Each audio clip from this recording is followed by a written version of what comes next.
গোপালগঞ্জে এনসিপির ওপর হামলার পর রণক্ষেত্রে পরিণত হয় জেলা। হামলা হয় নাহিদ হাসনাতদের ফিরতি গাড়িতে। পথে পথে তৈরি করা হয় প্রতিবন্ধকতা। আর কিছুক্ষণ পর থেকে শুরু হচ্ছে কারফিউর সর্বশেষ খবর জানাতে আমার সঙ্গে গোপালগঞ্জ থেকে যুক্ত হচ্ছেন সহকর্মী আজহার লিমন। লিমন, এখন গোপালগঞ্জের চিত্র কি দেখছেন? আর কিছুক্ষণ পর থেকে তো কারফিউ শুরু হওয়ার কথা। রাস্তাঘাটের অবস্থা কি দেখছেন এবং সেখানকার আইন শৃঙ্খলা পরিস্থিতি সর্বশেষ কি দেখছেন?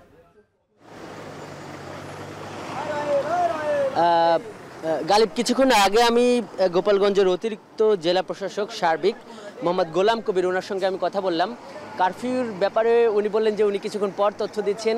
তবে এটা নিশ্চিত হতে পেরেছি যে রাত 8টা আর হয়তো 10 থেকে 20 মিনিট পর কিন্তু এই গোপালগঞ্জ শহরে কিন্তু কারফিউ শুরু হয়ে যাবে।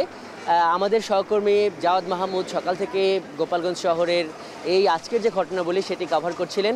জাওয়াদের সাথে কিছুক্ষণ আগে আমার কথা হলো। জাওয়াদ আমাকে যেটি জানালো সেটি হলো যে গোপালগঞ্জ পুরো শহরে এখনও থমথমে একটা পরিস্থিতি বিরাজ করছে। কার্যত কারফিউ জারি হলেও গোপালগঞ্জ শহরের যত অলিগলি, মহাসড়ক সব কিছুই কার্যত বিচ্ছিন্ন আছে। এবং কিছুক্ষণ আগে মূলত আমরা এখন যেখানে আছি এই জায়গাটির নাম হলো ফুকরা বাজার।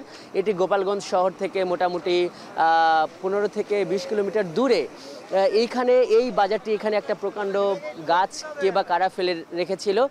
স্থানীয় জনতা পুলিশের সহায়তায়, পুলিশ স্থানীয় জনতার সহায়তায় সেই গাছটি কিছুক্ষণ আগে সরলো এবং যেই কারণে দেখছেন যে গাড়িগুলো কিন্তু একটু চলতে শুরু করেছে। কিন্তু এর কিছুটা দূরে আরও অনেক গাছ আছে, যেই কারণে পুরো সড়কটিতে যোগাযোগ এক ধরনের বিচ্ছিন্ন আছে।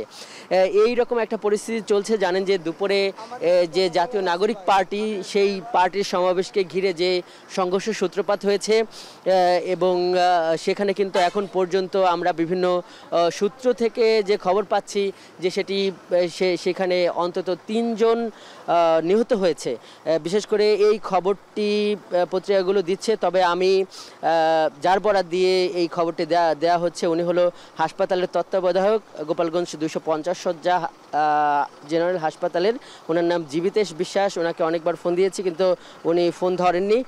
আর আরেকজন যে কর্মকর্তা সিভিল সার্জন গোপালগঞ্জ, ওনাকেও এ ব্যাপারে জানতে চেয়েছি কিন্তু উনি ফোন ধরেননি।